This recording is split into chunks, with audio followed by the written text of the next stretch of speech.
during the winter, the wind would blow in through those walls. So heating the property was a nightmare. The heating was constantly on during the periods from probably around about September through till May, June. Predominantly houses in this area would have heating oil tanks.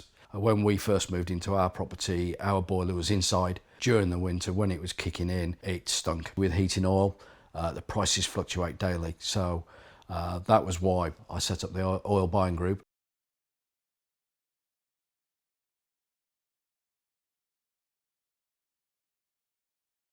As a former energy assessor myself, I knew exactly what was the best fit for us. Retrofit is the best way to go. Fabric first, insulate the property to reduce your bills, and then look at other alternatives. Welcome to the house. I'm going to show you around what we've got, what we've done, moving from heating oil to pure electric, which includes solar, battery storage, infrared and thermodynamics. Follow me. We'll just do a couple of rooms. This one's the office where my wife and I both work. And in this one, the radiator used to be at the back end there.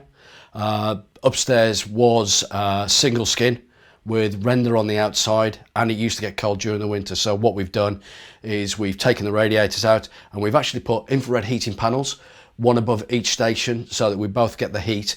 And what we've also done is we've actually internal wall insulated so that we can actually retain it and cavity fill the gable wall. So we actually now have a very warm room during the winter periods when it does normally get cold. Now, the radiator used to be on the single skin wall again. However, what we've done is again, insulated internally, put the radiator on the top, and we've got a lot more space in here, especially against the walls.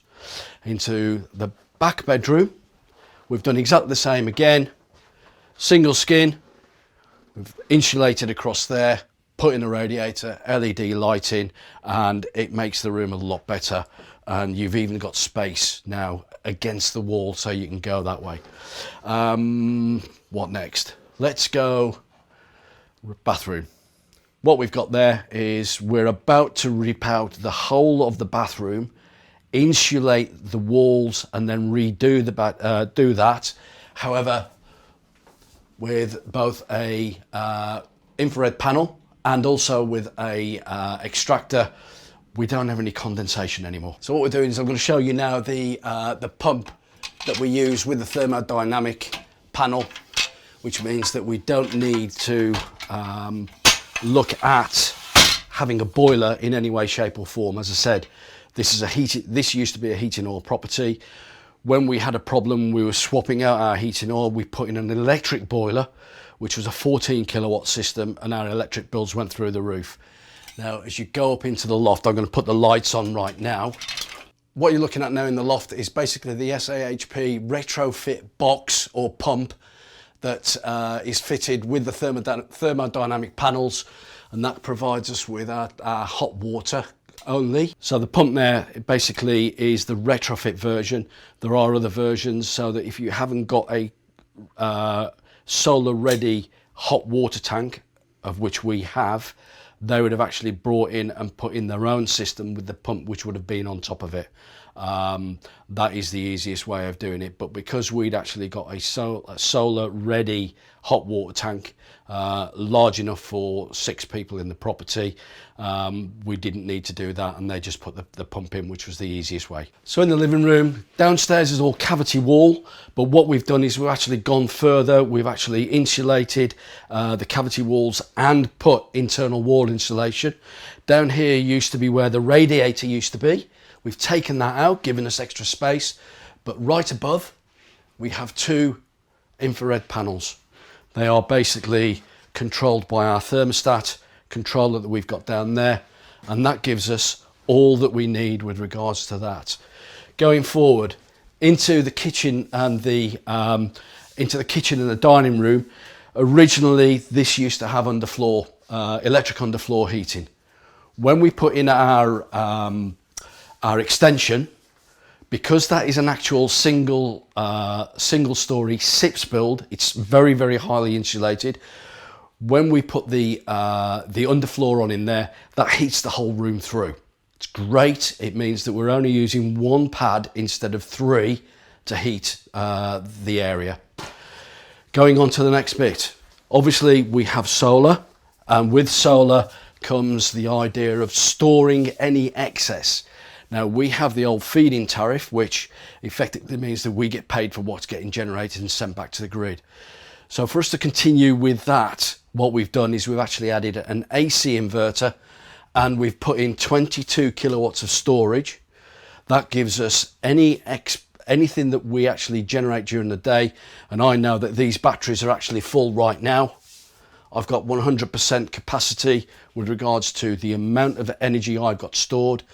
And since the beginning of June, I've only used 5 kilowatts of energy from the grid.